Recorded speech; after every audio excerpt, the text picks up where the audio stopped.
నమస్కారం. ఈరోజు ముఖ్యంగా స్థానిక సంస్థల ఈ ఎలక్షన్లు అనేటివి దేశం మొత్తం ఒక చర్చగా మారిన విషయం మనందరికీ తెలిసిందే. ఈ సందర్భంగా ఒకసారి బీసీల గురించి ఆలోచన చేస్తే చరిత్ర పొడవుగా జరిగిన చారిత్రక అన్యాయాలను అరికట్టి అంబేద్కర్ రాసిన రాజ్యాంగం తెలిపినట్లుగా భవిష్యత్ తరాలకు సమాన అవకాశాలు, సమాన వాటా, సమాన భాగస్వామ్యం ఇవ్వాలనే లక్ష్యంతోనే ఈరోజు బీసీ ఉద్యమం ముందుకు వెళ్ళాలని సందర్భంగా తెలియజేస్తున్నాను. భారత రాజ్యాంగం ప్రజాస్వామ్యం ఇచ్చిన అమూల్యమైన ఒక గొప్ప వారసత్వం అని తెలియజేస్తూ ఉన్నాను. మరి ఇది బీసీల పట్ల అమలవుతుందా అనేది ప్రశ్నగా మారడం చాలా బాధాకరం తెలియజేస్తున్నాను. రాజ్యాంగం కేవలం పరిపాలన నియమాలను కోసం కాదు, సమన్యాయం, సమానత్వం, సామాజిక న్యాయం, స్వేచ్ఛ అనే విలువలతో కూడిన ఒక మార్గదర్శకం.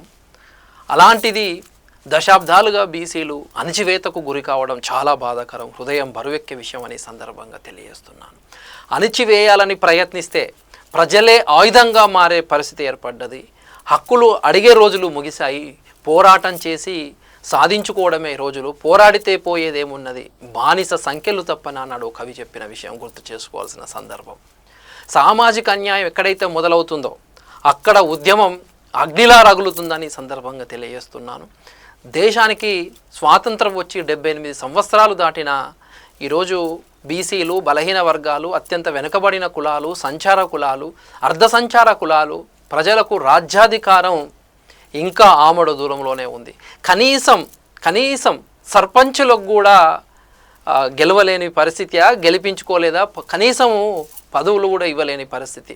పంచాయతీ ఎన్నికల నేపథ్యంలో ఈరోజు రాష్ట్రంలో పంచాయతీ ఎన్నికల గురించి మాట్లాడాల్సిన సందర్భం వచ్చింది. 2019లో జనవరిలో జరిగిన విషయం గుర్తు చేస్తూ ఉన్నాను. పదవీ కాలం వచ్చేసి 2024లో జనవరిలో పూర్తయిన విషయం తెలిసిందే.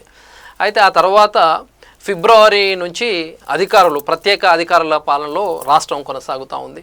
ఇప్పుడు పంచాయతీ ఎన్నికలది ఇప్పుడు తెలిసిందే. ప్రభుత్వము 3 విడతల ఆధార షెడ్యూల్ ఇచ్చింది, December 11th, 14th, 17th. అయితే ఇక్కడ ఏంటంటే ప్రధాన అంశము, హైకోర్టులో విచారణ జరుగుతుండగానే షెడ్యూల్ విడుదల చేయడం అనేది మాత్రం చాలా బాధాకరమని సందర్భంగా గుర్తు చేస్తూ ఉన్నాను. 42% రిజర్వేషన్ల పెంపుపై ఆనాడు September 29న నోటిఫికేషన్ విడుదల అయిన విషయం తెలిసిందేనే. అయితే ఈ October 9న హైకోర్టు నిలిపివేసింది.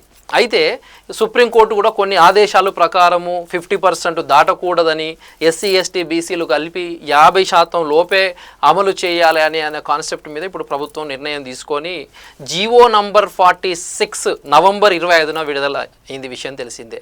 ఈ జీవో 46 బీసీ జీవితాలలో ఒక చీకటిని నింపింది అనేది మాత్రం, వెలుగులు తీసేసి చీకటి నింపింది అనేది మాత్రం అక్షర సత్యం అని తెలియజేస్తున్నాను. బీసీలకు జరిగిన భారీ నష్టం ఒకసారి మనం చూసుకున్నట్లయితే ఈ రాష్ట్రంలో 12,760 గ్రామ పంచాయతీల్లో 42% అమలు చేస్తే ఆల్మోస్ట్ 5,300లకు పైగా బీసీ పదవులు రావాలి. బీసీలు సర్పంచులు కావచ్చు, వివిధ రకాలుగా ఉండాలి. కానీ ఇప్పుడు 42 నుంచి 22%కి తగ్గడంతో ఈరోజు 2,424 సర్పంచ్ పదవులు నష్టపోయారంటే ఇది మామూలు విషయం కాదు. ఆల్మోస్ట్ 2,000+ మరియు వార్డు సభ్యుల పదవులు కూడా నష్టపోయామంటే చాలా బాధాకరం అని సందర్భంగా తెలియజేస్తున్నాను. అంతేకాకుండా చాలా జిల్లాలలో కూడా 10% కూడా లేకుండా పోవడం ఇంకా దురదృష్టకరమని గుర్తు చేస్తూ ఉన్నాను.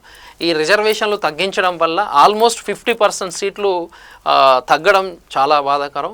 అయితే ఈ సందర్భంగా రాహుల్ గాంధీ గారు కాళ్ళ గజ్జలు కట్టుకొని దేశవ్యాప్తంగా రిజర్వేషన్ల అంశాన్ని చర్చలోకి తీసుకువచ్చిన విషయం మనందరికీ తెలిసిందే.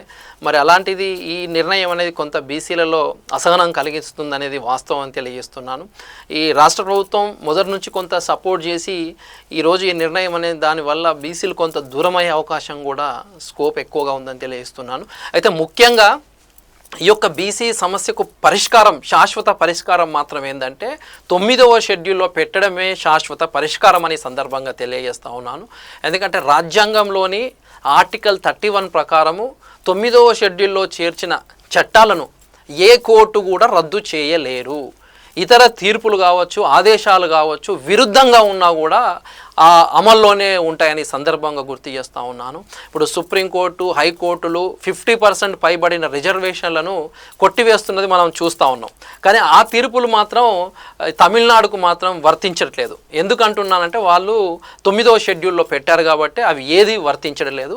అలాగే దాని విధంగానే అదే కోణంలో అదే సైటేషన్లో మన రాష్ట్రం కూడా చేసే చట్టాన్ని కూడా షెడ్యూల్ 9లో చేర్చడానికి కేంద్రంపై ఒత్తిడి తేవాలని అన్ని పార్టీలు కలిసి కట్టుగా ప్రజల మద్దతుతో, బీసీ సంఘాల మద్దతుతో దేశ స్థాయిలో ఒక బలమైన పోరాటం చేయాలని, అంతేకాకుండా ఈరోజు మన జ్యోతిరావు పూలే కావచ్చు, అంబేద్కర్ లాంటి వారి స్ఫూర్తితో, ప్రేరణతో ఒక బలమైన సామాజిక ఉద్యమాన్ని దేశం మొత్తం చేసి 9వ షెడ్యూల్లో చేర్చినప్పుడు మాత్రమే బీసీలకు శాశ్వతమైన పరిష్కారం దొరుకుతుందని ఈ సందర్భంగా తెలియజేస్తున్నాను. Thank you.